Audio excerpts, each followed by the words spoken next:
कुस्तीपटू विनेश फोगाट ऑलिम्पिकमध्ये फायनल खेळण्यास अपात्र। 100 ग्रॅम वजन वाढल्याने फायनलमधून बाद। अपात्र झाल्यानंतर विनेशची प्रकृती बिघडली।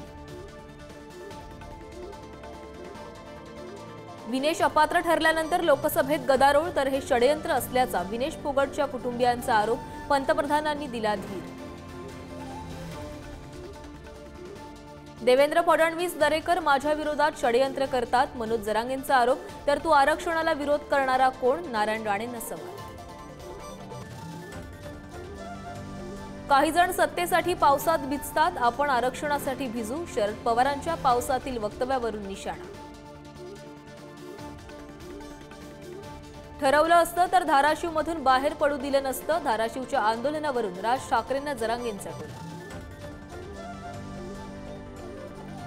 बांगलादेशातील हिंदूंच्या संरक्षणाची जबाबदारी केंद्र सरकारची, उद्धव ठाकरेंची भूमिका। युक्रेन युद्ध थांबवणाऱ्यांनी बांगलादेश शांत करण्याचाही टोला। महाविकास आघाडीच्या प्रमुख पदाधिकाऱ्यांचा 16 ऑगस्टला मुंबईत मेळावा। विधानसभेच्या पार्श्वभूमीवर मेळाव्याचं आयोजन। तिन्ही पक्षाचे प्रमुख करणार कार्यकर्त्यांना मार्गदर्शन। मुंबईत मवियाच्या बैठकीला सुरुवात। विधानसभा निवडणूक आणि प्रचाराबाबत बैठकीत होणार चर्चा। बैठकीला विजय वडेट्टीवार, नाना पटोले, जयंत पाटील, राजेश टोपे, अंबादास दानवे आणि विनायक राऊत उपस्थित।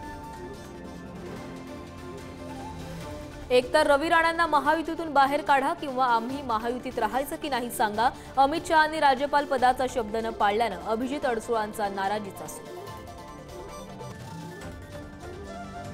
धाराशिवमध्ये राज ठाकरेंच्या दौऱ्यात गोंधळ घालणाऱ्या 11 तरुणांवर गुन्हे दाखल। राज ठाकरेंनी आरक्षणाबद्दल केलेल्या वक्तव्यावरून मराठा तरुण झाले होते आक्रमक। प्रकाश आंबेडकर यांच्या नेतृत्वात निघालेल्या आरक्षण बचाव यात्रेचा संभाजीनगरात समारोप। लक्ष्मण हाकेही उपस्थित राहणार। पुढील दिशा काय याकडेही लक्ष। संभाजीनगरमधील बच्चू कडूंच्या आक्रोश मोर्चाला पोलिसांनी परवानगी नाकारली। 9 ऑगस्टला 3 लाख शेतकरी संभाजीनगरात येणार। परवानगी नाकारली तरी बच्चू कडू मात्र आंदोलनावर ठाम। ब्रिटनने आश्रय देण्यास नकार दिल्यानंतर शेख हसीना कुठे जाणार? बांगलादेशातील हिंसाचारानंतर हसीना भारतात, भारत सरकारची भूमिकाही ठरणार महत्त्वाची।